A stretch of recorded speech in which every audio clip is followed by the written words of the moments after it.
এবং তার পরপরই শুনলাম সরকার পক্ষ থেকে জামিনের ব্যাপারে আপত্তি দিতে চাচ্ছে। তো এই যে বিষয়টা, এটা নিয়ে আপনার অভিমত শুনতে চাই। আমি মনে করি যে এটা সম্পূর্ণ অন্যায় এবং এক ধরনের কি বলবো অবিচার, যে কোনো কারণ ছাড়া কোনো রিজন ওই ধরনের তারা দেখাতে পারে নাই তাকে যে মামলায় ধরে রাখছে সন্ত্রাস এবং হাবিজাবি অভিযোগ দিয়ে, সেটা এখনো কোনো কিছু মানে তারা প্রমাণ দিতে পারে নাই। তাই কি মামলা চলুক, আপনি একজনকে ধরেছেন সে মামলা চলবে, সে প্রমাণ করুক, কিন্তু তা না করে নিম্ন আদালতও তার জামিন খারিজ করছে। উচ্চ আদালতে এসে যদি জামিন পাওয়ার মানুষ মানে আশাবাদী হয় যে উচ্চ আদালত হয়তো কিছু দেবে, কারণ সরকারের ইশারায় নিম্ন আদালত গুলো চলে, হয়তো উচ্চ আদালত চলে না। এবং উচ্চ আদালতও যদি একই ভূমিকায় নেয় এবং পান্না এবং লতিফ সিদ্দিকীর বেলায় তারা চেম্বার জজের কাছে গিয়ে আপনার আবেদন করে, তার মানে বুঝতে হবে যে তারা কোনো মানে নটোরিয়াস কোন সন্ত্রাসী বাংলাদেশের বোধহয় তাদেরকে ধরা হয়েছে, এই জন্য তাদেরকে এইভাবে মানে আইনের ফাঁক গুলো তারা কিভাবে বের হয়ে যাচ্ছে এটা আটকাতে হবে। সাধারণত চেম্বার জজের কাছে যে দৌড়াদৌড়ি করে এই সমস্ত বিষয়গুলো নিয়ে।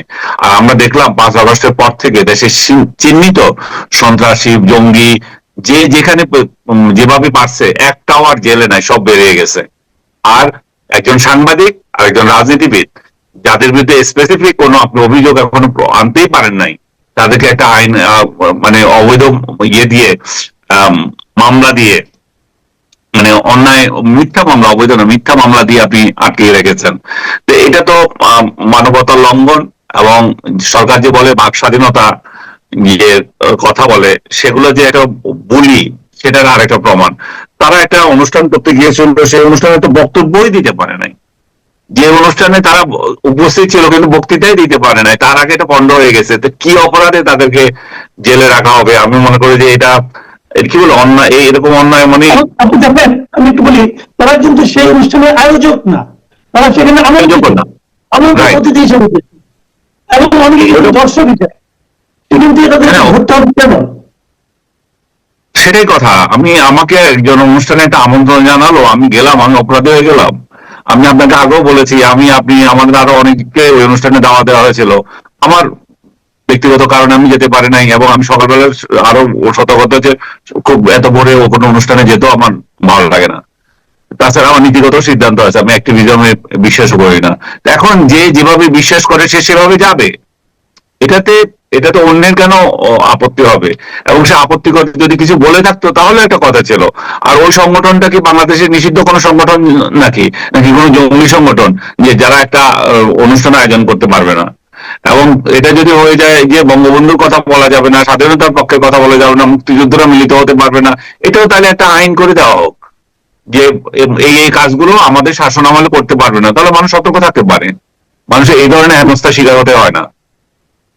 আপনি দেখেন, এই গ্রেপ্তার নিয়ে কিন্তু এর মধ্যে আন্তর্জাতিক একাধিক সংগঠন কিন্তু বিবৃতি দিয়েছে এবং তারা সমালোচনা করেছে। তো আমি যদি সরকারের পক্ষ থেকে ভাবি যে এই গ্রেপ্তারের মাধ্যমে সরকারের এক নম্বর লাভটা কি হচ্ছে, যেমন আন্তর্জাতিক ভাবে তার যে ইমেজটা ক্ষতিগ্রস্ত হচ্ছে, এটাও কি সরকার উপলব্ধি করতে পারছে না? আমার তো মনে হয় পাচ্ছে না। আমরা যে বারবার বলতেছি এই সরকারের মব যে হারে আছে, এবং এই সরকার সরাসরি কোন সংবাদপত্রের উপর আঘাত আনে নাই, যেগুলো অন্যান্য প্যারাসাইট যেগুলো আছে ওরাই আক্রমণ করছে। সরকার এই জায়গায় প্রশংসা পাওয়ার যোগ্য, কিন্তু আবার নিন্দা পাওয়ার যোগ্য যে সরকার এটা প্রতিরোধও করছে না। সরকারকে সরাসরি মানুষ দায়ীও করতে পারছে না যে আপনি এটা করছেন, কিন্তু এটা তো সরাসরি সরকার করছে, এটা তো অন্য কোনো অর্গানাইজেশন করছে না। সরকার অন্যান্য খাতে যেটা করছে সাংবাদিকদের জন্য, সেটাও সরকার বলবে যে আমি সরাসরি করছি না, আমার তো ইয়ে নাই। এখন এখানে কি বলবে? এখানে তো সরাসরি তারা সাংবাদিকদের কণ্ঠরোধ করছে, মত প্রকাশের স্বাধীনতা হস্তক্ষেপ করছে, মুক্তিযোদ্ধাদের সমাবেশ নিষিদ্ধ করে রেখেছে। এই ধরনের মানে নিষিদ্ধ করে রেখেছে মানে তাদের কার্যক্রমে বোঝা যায় আর কি। নিষিদ্ধ তো করে নাই, যেটা আমি আগে বলছিলাম। যদি সেটা করতো, সরাসরি বলতো, তাহলে মানুষ যেত না। মানুষ তো আইন মানতে বাধ্য, সরকারি যদি আইন করে দেয়। এবং সেটা না করে এই ধরনের হেনস্থা করার তো কোনো মানে হয় না। এবং যারা আমরা এদের পক্ষে কথা বলবো, এবার বলি যে ওরা এদের পক্ষে কথা বলছে কেন, এটাও আমার কোন দোষ হয়ে যায় আল্লাহ জানে। অনেকে বলে যে আমরা মডেল মূল্যকে আছি নাকি মডেল মূল্যকে আছি। যেমন এটা নিয়ে আলোচনা আমরা পরবর্তী আরো করতে থাকবো। একটু রাজনীতিতে আসি। আপনি লক্ষ্য করেছেন বেশ কিছুদিন ধরে জামাত ইসলামের রাজনীতিতে তাদের বডি ল্যাঙ্গুয়েজ যেমন কেমন যেন একটা চেঞ্জ এসেছে। আমি কয়েকদিন আগে শুনলাম যে আব্দুল মোহাম্মদ তাহের জামাতের নায়েবে আমির, উনি বলছিলেন যে কয়েকজনের ফোন রেকর্ড নাকি তার কাছে আছে। এটা নিয়ে অনেকে বললো যে আপনার কাছে ফোন রেকর্ড থাকে কিভাবে, অন্যের ফোন রেকর্ড থাকাটা তো দরকার। তারপরে গতকালকে শুনলাম ওনারা বললেন যে 5 দফা দাবি আদায়ের জন্য যদি কোনো হাঙ্কি পাঙ্কি কেউ করে তাহলে সেটা সহ্য করা হবে, নো হাঙ্কি পাঙ্কি। এমন বললেন সুজা আঙ্গুলি ঘৃণা উঠলে আঙ্গুল বাধা করতে হবে, এটাও বললেন। আবার একই দিনে শুনলাম যে মিয়া গোলাম পল্লা ওনাদের যে জেনারেল সেক্রেটারি, উনি বলতেছেন যে 11 তারিখের মধ্যে দাবি না মানলে 11 তারিখের পর ঢাকা শহরের চেহারা নাকি পাল্টে যাবে। এই যে বিষয়গুলো জামাত ইসলামের কথাবার্তা যেন একটু অসহিষ্ণু, একটু বেপরোয়া, একটু হুঙ্কারমূলক মনে হচ্ছে, কেন? তারা কি ধরে নিয়েছে তার নিশ্চিতভাবে ক্ষমতা আসছে, নাকি অন্য কোনো কারণ আছে? হয়তো এটাই। এটা এটা সবচেয়ে বড় বিষয় হচ্ছে যে বাংলাদেশ আওয়ামী লীগের অনুপস্থিতি। আওয়ামী লীগ যদি থাকতো এখানে একটা ক্ষমতার ভারসাম্য থাকতো, এখানে আওয়ামী লীগ সরকারে হোক আর বিরোধী দল হোক একটা ক্ষমতার ভারসাম্য থাকতো। এখানে ক্ষমতার ভারসাম্য নাই। এখানে আওয়ামী লীগকে বিতাড়িত করে তারা নিজেরা ঝগড়া করছে, এবং এই ঝগড়ার কোনো মানেও আমি দেখি না। তারা আজকে যদি আওয়ামী লীগ আসবে বলে তারা কিন্তু আবার এক হয়ে যাবে। তো একই যদি হবেন, আপনার একই মানসিকতার লোকগুলো কেন ঝগড়া করছেন? মানুষ চায় যে একটা সুষ্ঠু সুন্দর নির্বাচন, একটা অর্থবহ নির্বাচন, যেটা আপনার ইনক্লুসিভ করার কথা, আপনারা ইনক্লুসিভই করছেন না। আপনারা একদলীয় করতে যাচ্ছেন, এক মনের করতে যাচ্ছেন, সেটা করতেও আপনারা এক হতে পারছেন না।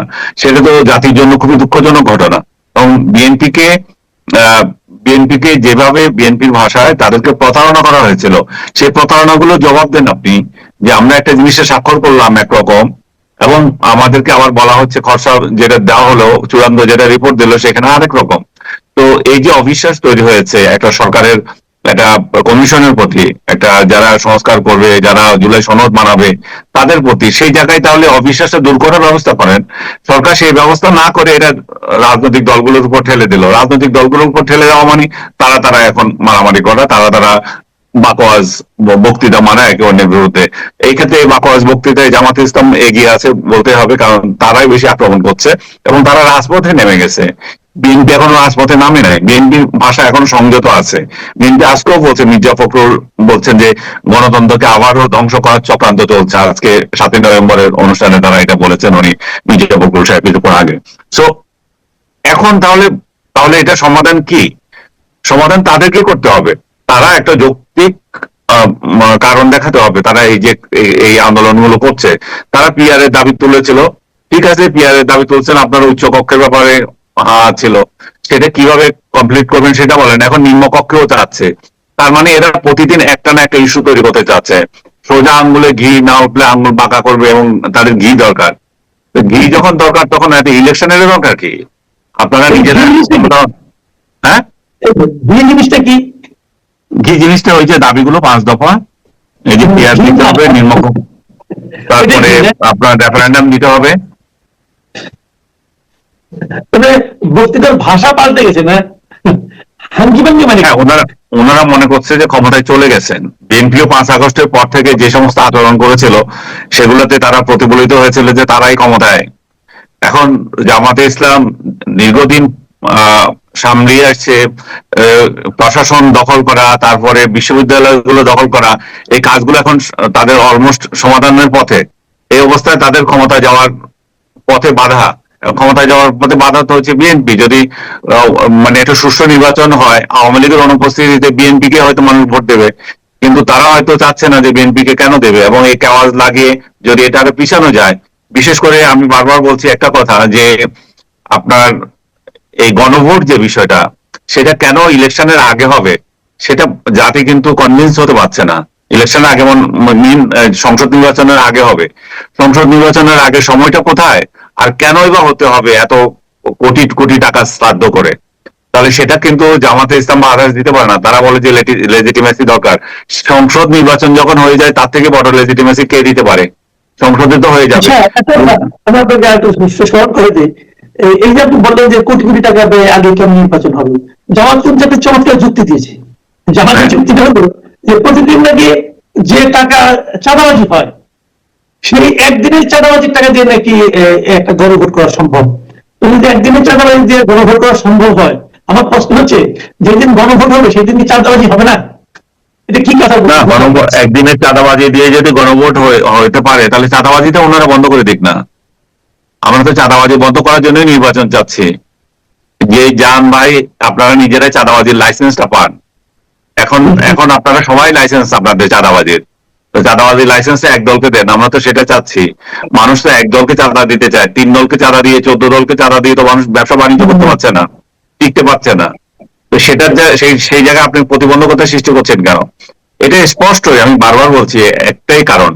এটা হচ্ছে যে একটা সাংবিধানিক আহ বৈধতা নেওয়া, যে একটা একটা গণভোটের মাধ্যমে একটা একটা রায় নেবে, হ্যাঁ যদি জয়ী হয় তাহলে বলো যে এই জনগণ এই সরকারকে যত কর্মকাণ্ড করেছে সেগুলোর বৈধতা দিয়েছে, জুলাই সনদের পক্ষে বৈধতা দিয়েছে, এবং এই সরকার তার মেয়াদ পূর্ণ করুক, আরো আরো কয়েক বছর থাকুক, তারপরে যদি ইলেকশন দেয় এখন কোনো সমস্যা নাই। কারণ আগে সংকট ছিল, সাংবিধানিক সংকট ছিল, বৈধতা নিয়ে কোশ্চেন ছিল, এখন আর বৈধতা নাই, মানুষ তো ভোট দিয়ে দিয়েছে।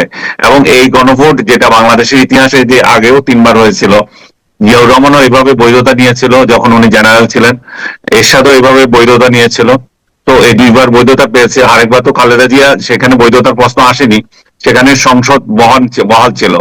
তো সেসব এটা বিশেষ প্রয়োজনে একটা গণভোট করতে হয়েছিল।